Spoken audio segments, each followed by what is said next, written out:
말씀 보도록 하겠습니다. 오늘 말씀은 아모스 1장 1절부터 2장 3절까지 말씀을 우리 교독하며 읽도록 하겠습니다. 구약 성경 아모스 1장 1절부터 2장 3절까지 말씀입니다. 유다 왕 우시아의 시대 곧 이스라엘 왕 요아스의 아들 여로보암의 시대 지진 전 2년에 드고와 목자 중 아모스가 이스라엘에 대하여 이상으로 받은 말씀이라. 여호와께서 시온에서부터 부르짖으며 예루살렘에서부터 소리를 내시리니 목자의 초장이 마르고 갈멜산 꼭대기가 마르리로다. 여호와께서 이와 같이 말씀하시되 다메섹의 서너 가지 죄로 말미암아 내가 그 벌을 돌이키지 아니하리니 이는 그들이 철 타작기로 타작하듯 길르앗을 압박하였음이라. 하사엘의 집에 불을 보내리니 벤하닷의 궁궐들을 사르리라. 내가 다메섹의 빗장을 꺾으며 아웬 골짜기에서 그 주민들을 끊으며 벳에덴에서 규 잡은 자를 끊으리니 아람 백성이 사로잡혀 기르에 이르리라. 여호와께서 말씀하셨느니라. 여호와께서 이와 같이 말씀하시되 가사의 서너 가지 죄로 말미암아 내가 그 벌을 돌이키지 아니하리니 이는 그들이 모든 사로잡은 자를 끌어 에돔에 넘겼음이라. 내가 가사 성에 불을 보내리니 그 궁궐들을 사르리라. 내가 또 아스돗에서 그 주민들과 아스글론에서 규를 잡은 자를 끊고 또 손을 돌이켜 블레셋의 남은 자가 멸망하리라. 주 여호와께서 말씀하셨느니라. 여호와께서 이와 같이 말씀하시되 두로이 서너 가지 죄로 말미암아 내가 그 벌을 돌이키지 아니하리니 이는 그들이 그 형제의 계약을 기억하지 아니하고 모든 사로잡은 자를 에돔에 넘겼음이라. 불을 보내리니 그 궁궐들을 사르리라. 여호와께서 이와 같이 말씀하시되 에돔의 서너 가지 죄로 말미암아 내가 그 벌을 돌이키지 아니하리니 이는 그가 칼로 그의 형제를 쫓아가며 긍휼을 버리며 항상 맹렬히 화를 내며 분을 끊없이 품었음이라. 대만에 불을 보내리니 보스라의 궁궐들을 사르리라. 여호와께서 이와 같이 말씀하시되 암몬 자손의 서너 가지 죄로 말미암아 내가 그 벌을 돌이키지 아니하리니 이는 그들이 자기 지경을 넓히고자 하여 길르앗의 아이벤 여인의 배를 갈랐음이니라. 성에 불을 놓아 밤의 날에 폭풍으로 할 것이며 그들의 왕은 그 지도자들과 함께 사로잡혀 가리라. 여호와께서 말씀하셨느니라. 여호와께서 이와 같이 말씀하시되 모압의 서너 가지 죄로 말미암아 내가 그 벌을 돌이키지 아니하리니 이는 그가 에돔 왕의 뼈를 불살라 재를 만들었습니다. 내가 모압에 불을 보내리니 그리옷 궁궐들을 사르리라. 모압이 요란함과 외침과 나팔 소리 중에서 죽을 것이라. 내가 그 중에서 재판장을 멸하며 지도자들을 그와 함께 죽이리라. 여호와께서 말씀하시니라. 아멘. 여러분 혹시 멍 때리기 대회라고 들어보신 적이 있으십니까? 얼핏 들으면 최근 젊은이들 사이에 생겨난 대회 아닌가라고 생각하지만 올해로 이 멍때리기 대회가 10주년을 맞이하는 그래도 나름 역사와 전통이 있는 대회입니다. 이 대회의 목적은 하루하루 정신없이 흘러가는 이 바쁜 일상과 인터넷과 스마트폰 또 수많은 여러 가지 미디어로 인해서 수많은 정보들과 자극들로 인해서 지치고 힘들어하는 우리의 마음과 우리의 몸을 잠깐이라도 멍 때리면서 좀 쉬고 또 단순하게 생각하자라는 그러한 의도에서 시작한 대회입니다. 이처럼 우리의 신앙생활도 말씀을 따라 순종하며 산다는 것 그 앞에 나의 너무나 많은 판단과 계산 또 그리고 생각과 이해가 그 순종을 너무나 복잡하게 만들기도 할 때가 있습니다. 또 때로는 스스로 나에게 이 순종이라는 것 앞에 나에게 너무나 많은 이유와 동기를 붙이고 만들다 보니 그 순종에 너무나 많은 무게를 주고자 하는 게 아닌가 생각해 봅니다.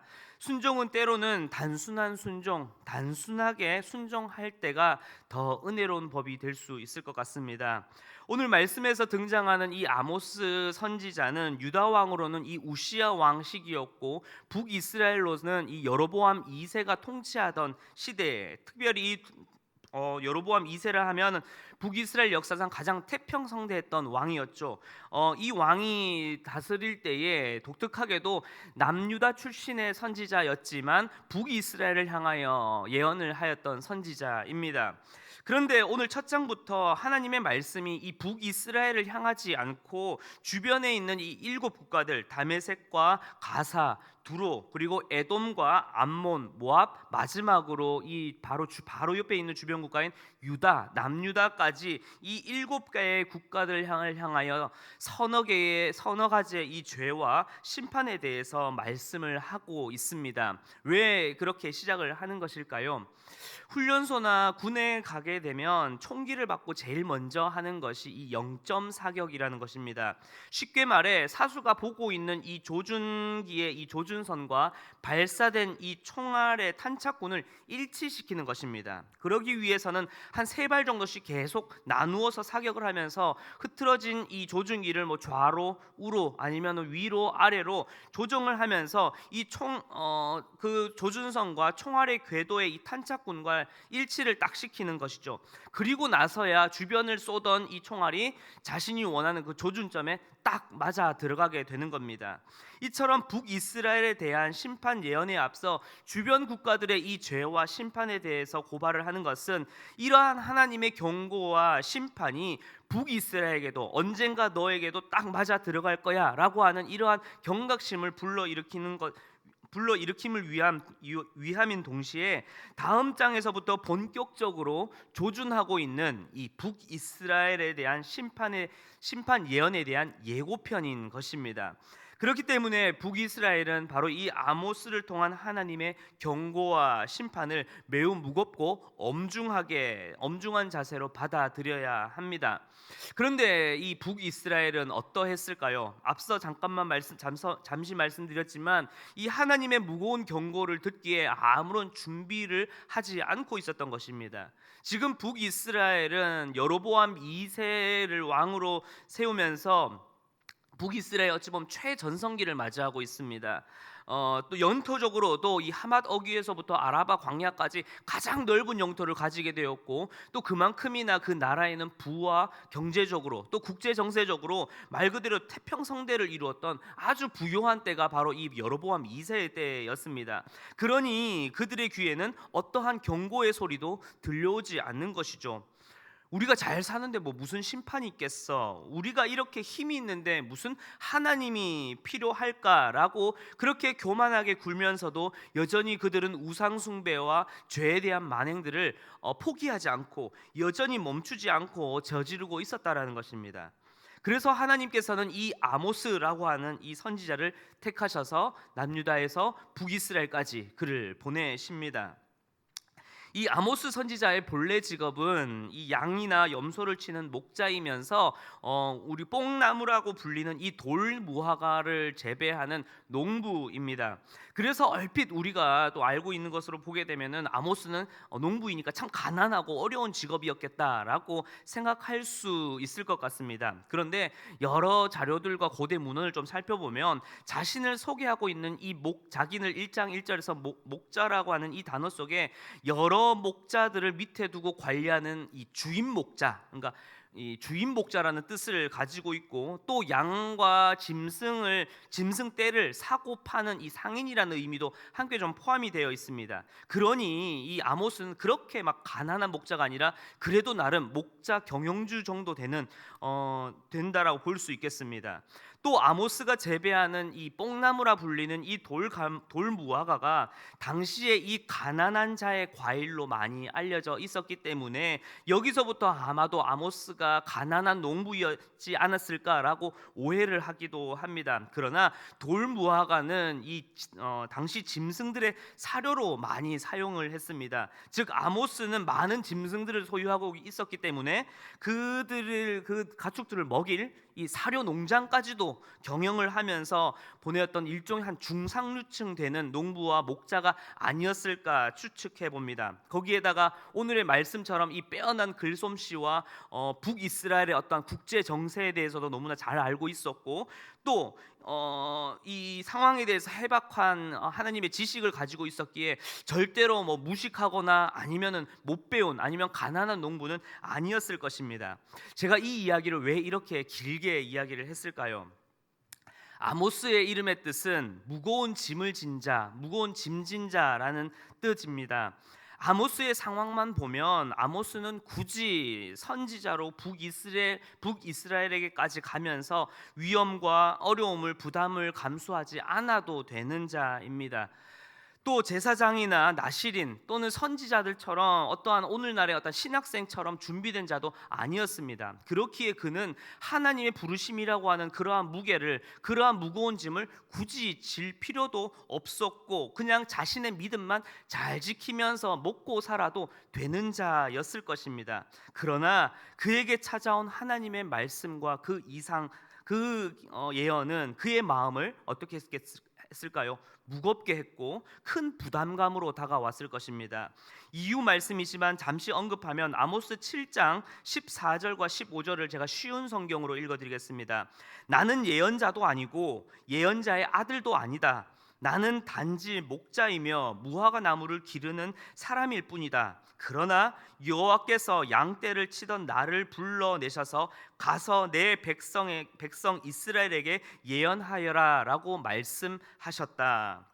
아모스에게 있어서 이 하나님의 부르심은 분명히 너무나도 큰 부담이었고 걱정이었을 것입니다.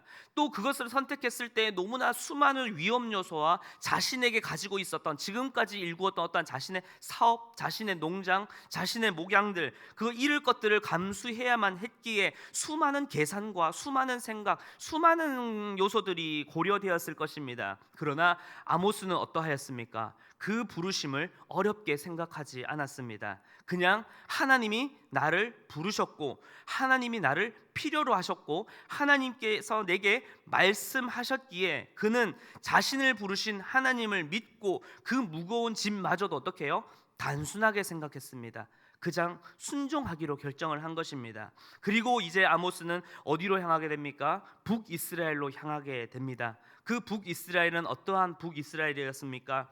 넉넉히 주어진 자신의 것을 가지고 생활하던 자들입니다. 굳이 힘든 무게감을 지으면서까지, 굳이 어려움을 감수하면서까지 그렇게 넉넉하고 부유한 나라를 잃고 싶지 않은 그들이었습니다. 어찌 보면 앞선 이 아모스의 상황에 빗대어 생각해 보았던 것처럼 굳이 잘 사는데 우리가 무슨 하나님을 섬겨야 하나, 굳이 이렇게 우리가 잘 되는데 하나님의 심판이 무슨 필요가 있을까라고, 지금 딱 좋잖아, 지금 딱 이대로 우리나라 북이스라엘 잘 살면 좋잖아 라고 생각하는 북이스라엘의 모습이었을 것입니다.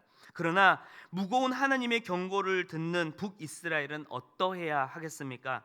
자신의 처지와 상황에 따라 계산하고 판단할 것이 아니라 아모스처럼 그저 하나님의 말씀 앞에 엎드리고 그냥 순종해야 할 때였습니다.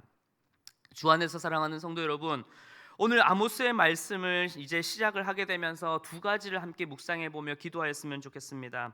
혹시 내가 북이스라엘처럼 조금 편해진 환경과 여건들 또 상황 속에서 어느새 내 마음과 여유 속에서 하나님을 멀리 두거나 아니며 잊으며 지내고 있진 않았는지 돌아보길 원합니다. 이제 내게 다가오시는 하나님의 말씀에 대해 이제 우리는 겸손히 받아들이며 그 말씀 앞에 온전히 순종하며 엎드릴 수 있는 저와 우리 모든 성도님들이 되시길 간절히 소망합니다. 두 번째로, 올해와 남은 우리의 올 한 해 그리고 이제 다가오는 내년도에 하나님께서 내게 원하시는 순종은 무엇일까 한번 생각해 보았으면 좋겠습니다. 순종이라는 것 앞에 내 상황과 내 편의를 너무나 많이 계산하고 판단하고 고려하며 복잡하게 생각하고 있지 않은지 돌아보길 원합니다.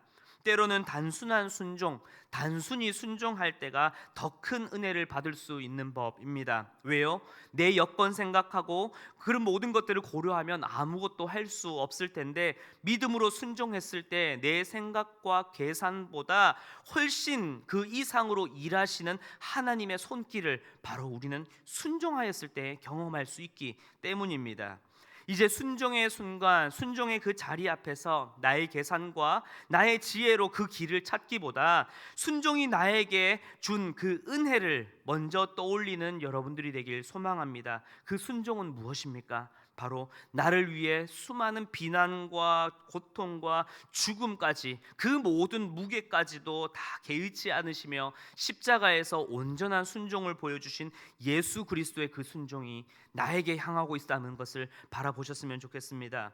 그 십자가의 순종은 우리에게 죽음이 아닌 생명과 부활을 허락하신 것처럼, 이제 그 순종을 바라보는 우리의 순종 또한 어떻게 해요? 이제 다시 우리에게 우리를 살리고 우리를 회복시키는 생명과 부활의 그 복음의 은혜로 바로 우리가 순종의 자리에 나아갔을 때에 그 은혜가 다시 우리에게 돌아올 줄로 믿습니다. 말씀을 마무리하겠습니다. 주 안에서 사랑하는 성도 여러분, 주님을 믿음으로 조금 단순해져 봅시다. 주님을 의지함으로 조금은 무모해져 봅시다.